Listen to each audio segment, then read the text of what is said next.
On May 6, 2023, a KMG-manufactured booster-style ride was operating normally at a fair in Nanaimo, British Columbia. The ride was loaded with 4 riders into Gondola 1 and the ride was started. During the ride, the hydraulic restraint on seat 4 experienced an issue that caused it to raise several inches. The rider yelled to the operator that their restraint had loosened, but the operator was not able to hear them.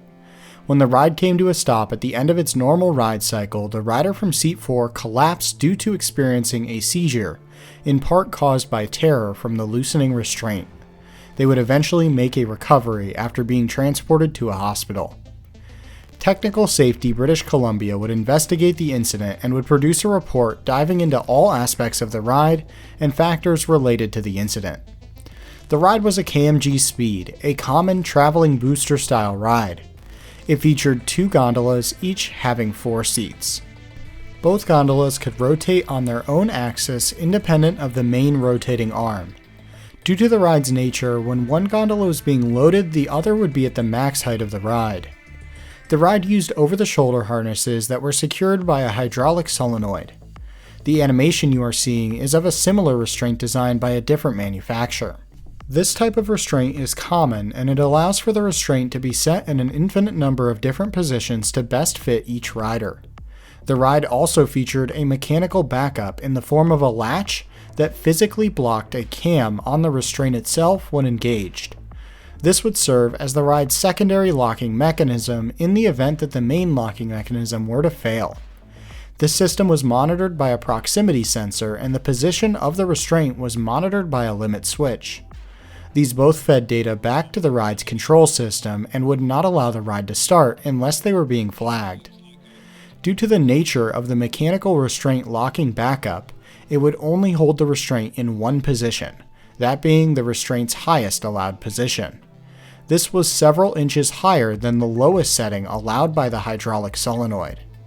The ride had been in operation for several years at the time of the incident and had not had any similar incidents in the past. The ride underwent a yearly teardown inspection with a representative from KMG, as well as a post-setup inspection by the ride's operator and daily inspections by the operators. The nature of this traveling fair's business meant that the ride's operators were also trained on ride setup and basic repair. The ride had last undergone a teardown with KMG in June of 2022. In that inspection, they noted that one of the hydraulic solenoids on a restraint in Gondola 1 was weak, and that the owner should consider replacement. It's not known what exact seat this was on or if the part was ever replaced. No issues were reported with the ride's restraints for nearly a year after this overhaul. On May 2, 2023, the ride was set up at Nanaimo for the fair. The ride was inspected by the main ride operator after setup, and it was noticed that one of the solenoids on one of the seats would intermittently fail to open at the end of the ride cycle. This would necessitate the operator to use the manual release valve built into the top of the restraint. The operator noted this on the ride's inspection checklist and added a note that the solenoid coil on Gondola 1 was not working and needed parts on order. The operator completed the form but did not directly notify the ride's owner or anyone else working for the showman. The ride operator then removed and disassembled a component of the problematic solenoid. They then cleaned the part and reinstalled it.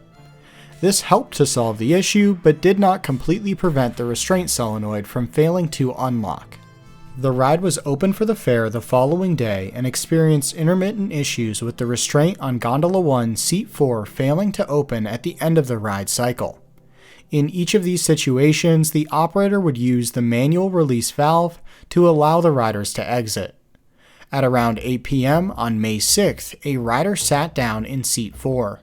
The restraint was lowered to a point where it flagged the limit switch and the mechanical backup lock was engaged.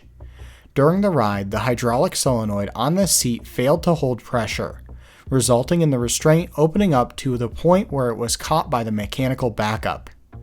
At the conclusion of the ride, which was a Class 5 ride based on the G-forces involved, the rider in the seat collapsed due to a seizure, partially out of panic from their restraint moving up during the ride. Post-incident investigation would find that the ride's restraints were designed within compliance of ASTM standards for rides with such forces. Investigators would test each seat by placing a load on the restraint for several minutes.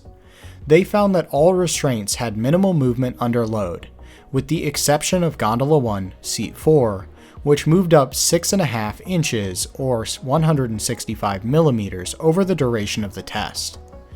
KMG also released a service bulletin shortly after becoming aware of the incident, stating, "The manual release valve on the primary restraint locking actuator is to be used for evacuation purposes only. It is not allowed to use the valve during normal operational procedures."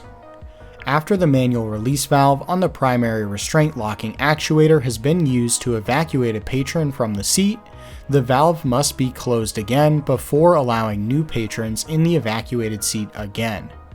The normal and safe functionality of the restraint locking actuator must be tested by pulling the restraint bar and verifying that the actuator is holding the restraint bar in position without allowing any opening movement. The incident resulted in a near miss, and the involved rider made a recovery. Had it not been for the mechanical backup, this incident could have been a serious accident. Investigators identified several failures that all contributed to this occurrence.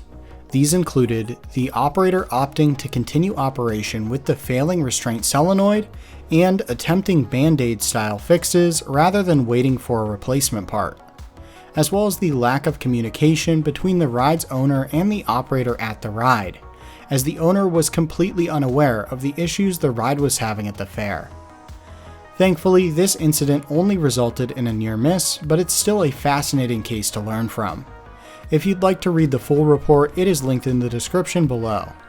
I also have every report from every ride incident video I have produced linked on my website.